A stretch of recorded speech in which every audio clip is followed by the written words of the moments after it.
如果我告诉你，在德国买房的前提是必须先往莱茵河里扔一辆保时捷，你还会买吗？为什么我说德国的系统设计本质上是在惩罚买房的人？我们先来看看这辆消失的保时捷到底开进了谁的车库。在德国，还没等你拿到房门钥匙，就有一只看不见的手要先拿走你10%到15%的现金。注意，这可不是首付，这是纯消耗。这笔钱的基数是你的房价 Kaufpreis， 也就是说，你买一套100万欧的房，这15万欧就直接灰飞烟灭了，连个响声都听不到。这笔强制入场费在德国有个听起来特别人畜无害的名字 Kaufnebenkosten， 购房附加费，它由持有合法执照的抢钱3人组组成。注意看，这是人类历史上最昂贵的开门服务。虽然房东和买家必须对半平分中介费，但这并没有改变你被宰的事实。作为买家，你依然要承担大约房价的 3.57%。买套100万欧元的房，这哥们儿走过来帮你拧一下门把手，啪，门开了，恭喜你35000欧元没了。他甚至不知道这房子漏不漏水，他只需要会拧门把手，你就要付出一辆高尔夫 GTI 的钱。这个更狠，属于躺着收钱。房产购置税根据你在哪个州，直接拿走房价的 3.5% 到 6.5%。如果你在慕尼黑，35000欧元上交；如果你不巧住在北威州，65000欧元直接充公。一辆2手保时捷 Macan 没了，手里只剩一张收据。收费为房价的 1.5% 到2%，也就是差不多2万欧元。花这2万欧元，你得到了什么呢？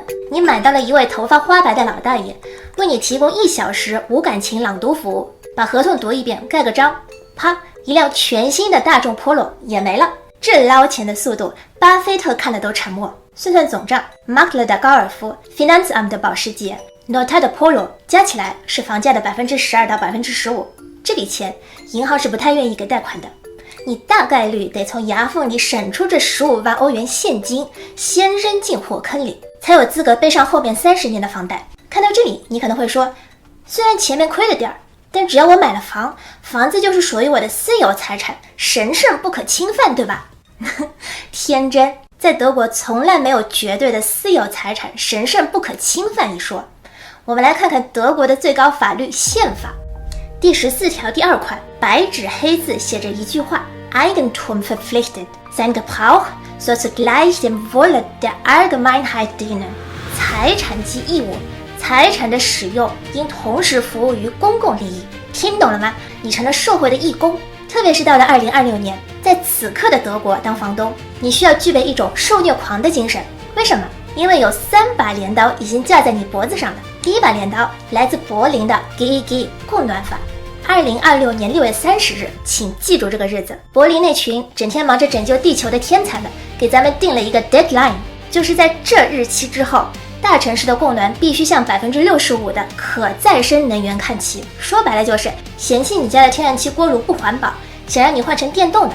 随着 CO2 碳税每年暴涨，再加上天然气管网费的分摊，很快你就会发现，你那台合法保留的老锅炉烧的是爱马仕价位的天然气，每个月寄来的账单会逼着你自己把锅炉砸了。这时候你只有一条出路，去装那个政府建议的死贵的 Wärmepumpe。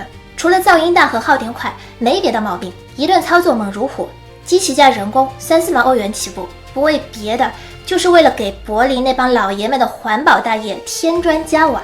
第2把镰刀，欧盟的 EPBD 能效指令，房子必须分能效等级，法规还没落地，市场已经先动手了。你的房子要是真的属于 G 或者哈级，买家跑路，银行皱眉，因为他们知道这房子至少还得花15万做保温换窗户，他们会拿着未来整改成本狠狠压低你的房价。你要么赶紧花钱把房子从能效差生补课成中等学生，要么就眼看着它在市场上变成越卖越亏的负资产。第3把镰刀，永远涨不了的房租。为了维持社会的稳定，就在不久前，房屋制动法强行续命到了2029年。它的逻辑是这样的，政府手里有一张表叫 Mietspiegel， 这是一张记录了过去几年平均低价的表格。政府规定，你的新房租最多只能比这张表上的价格高出 10%， 哪怕你那是黄金地段，哪怕你刚换的地板，只要超过这 10%， 你也别去收租了，等着收律师函吧。这里有个扎心的潜规则，除非你买的是2014年10月以后盖的 Neubau， 否则这一条你也逃不掉。如果你不巧买的是那种2014年以前的二手房，恭喜你又中奖了。这就是强制让你用2020年的收入水平去扛2026年的通货膨胀。你的牛奶涨价了，面包涨价了， Handwerk 上门拧个螺丝都涨到100欧1个小时了。只有你的房租被焊死在几年前的价位，妥妥的政府请客，房东买单。很多人会觉得租房不就是把钱打水漂吗？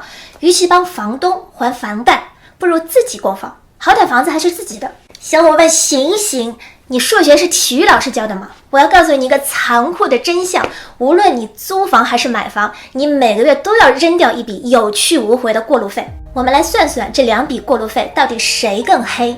首先，租房的过路费，房租你要交给房东，感觉就好像空间订阅费一样，你付钱，房东给你提供住的地方。假设你在慕尼黑租个还行的公寓，一个月冷租1500欧。你说的没错，这笔钱确实是泼出去的水，没了就没了。你觉得你是在给房东打工？我们再来看看买房的过路费，利息你要交给银行。很多人忘了，利息其实就是钱的租金啊！你以为你买了房就不用交租了吗？你只是换了个房东，你把房东从老汉斯换成了 Deutsche Bank， 现在的利息大概是3.5%左右。你要买一套慕尼黑像样的房子，贷款60万欧元。来，我们来按一个古早的计算器算一下，60万乘以3.5%除12等于1750欧。看到了没有？在你开始偿还哪怕1分钱本金之前，你每个月要先给银行上供1750欧的纯利息。这就是最讽刺的地方。租房你每个月白扔1500欧，买房你每个月白扔1750欧元。替银行打工竟然比替房东打工还贵。那些觉得租房是帮房东还贷的人，你们搞反了。真相是房东在自掏腰包补贴你，他拿着100万的现金，牺牲了存银行或者买美股5%的无风险收益，还要倒贴维修费、管理费，就为了收你那点可怜的房租。如果他还要还房贷，那他每个月都在付现金流，他在燃烧自己，为你提供廉价的居住服务。这是一种什么样的精神？这是国际主义慈善精神。而且在这个慈善家面前，你才是真正的大爷。在德国，居住权大于所有权，房东想涨房租有 Mietspiegel 压着，房东想赶你走做梦。你有一张 Härtefall 的王牌，不管是有孩子要上学，还是找不到房子、体弱多病、年纪大等等的理由，法官大概率会让房东滚一边去。算明白这笔账，我们再来谈谈你手里省下的那15万 Kaufnebenkosten 该去哪里。